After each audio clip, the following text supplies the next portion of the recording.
Hey folks, it's Len with Forget the Belt. I had someone ask me this question the other day and I had to think about it. My first reaction was, no, I do not miss Jiu-Jitsu. When somebody came up to me and asked me if I even do Jiu-Jitsu anymore, and because all they see is me doing wrestling in all the clips, I instantly said no. I don't miss it. And more accurately is that I kind of forgot about it, to be honest. By and large, I mean, Jiu-Jitsu will always be part of my life. There are a lot of things that I still live by based on what I've learned from Jiu-Jitsu. But my day-to-day is mostly wrestling.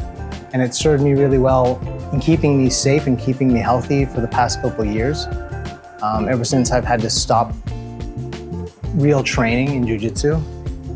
And the big reason why is that it's really difficult to train Jiu-Jitsu on your own. I tried for a long time. I had a dummy here. I had a few videos where I would bring Phil, I call him Phil, brought him in, and it was okay for a while. And I was learning like I just didn't want to forget the details of certain moves, but there is no resistance and there's no reaction, obviously.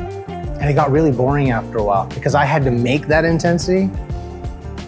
I had to fake the resistance in a way, like I would hold myself from doing the move completely, that it felt very unnatural. And I didn't want to train that way. I didn't want to build up a habit unintentionally of not completely giving my all to a move. Whereas in wrestling, I'm able to go 100% full throttle on every move and train hard every time.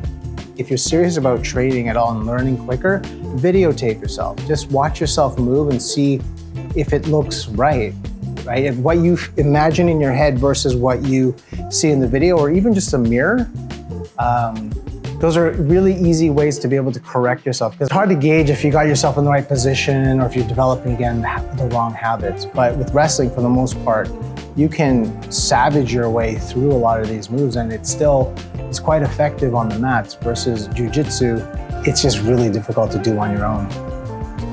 I guess personal reason why I don't worry about Jiu-Jitsu right now. It's not to say that I won't get back into it and I'll have to deal with it anyways, but I'm happy I don't have to deal with the ongoing debate of what training is. So the whole taboo word of drilling and all these buzzwords with constraints and that approach and the ecological approach to training.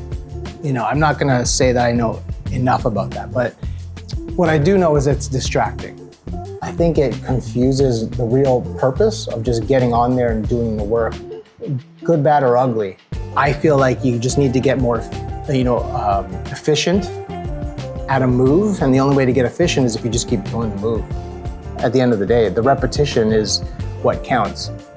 So like there's this video where it's on some podcast that drillers don't make killers and that the strengths-led approach is far better. And it's like, far better at what exactly?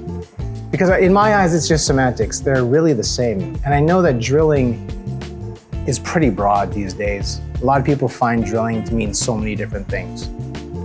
But by and large, it just means getting reps, right? You can either get good reps or you can get bad reps. So I think what they're talking about is where you're doing absolutely nothing with intention and with it without any kind of resistance and you're flow rolling, whatever. Sure, but that's not drilling, all of it. That's just bad drilling. Like, I never went into a drilling session not knowing what I'm gonna do.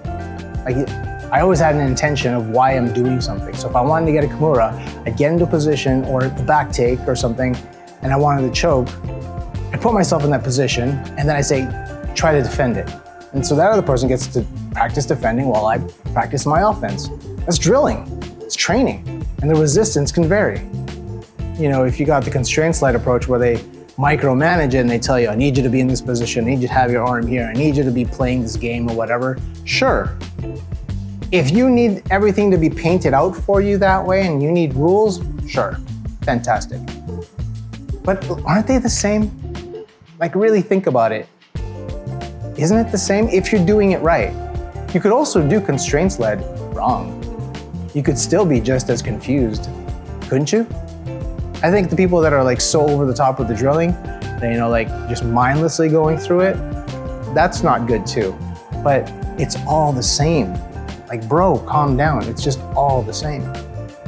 Yeah, it drives me crazy. But anyways, that's just my 2 cents this week. Go back to work, stop scrolling. I'll catch you in the next. Honestly, if you're complaining about your students not doing the work, then you're just a bad coach. No.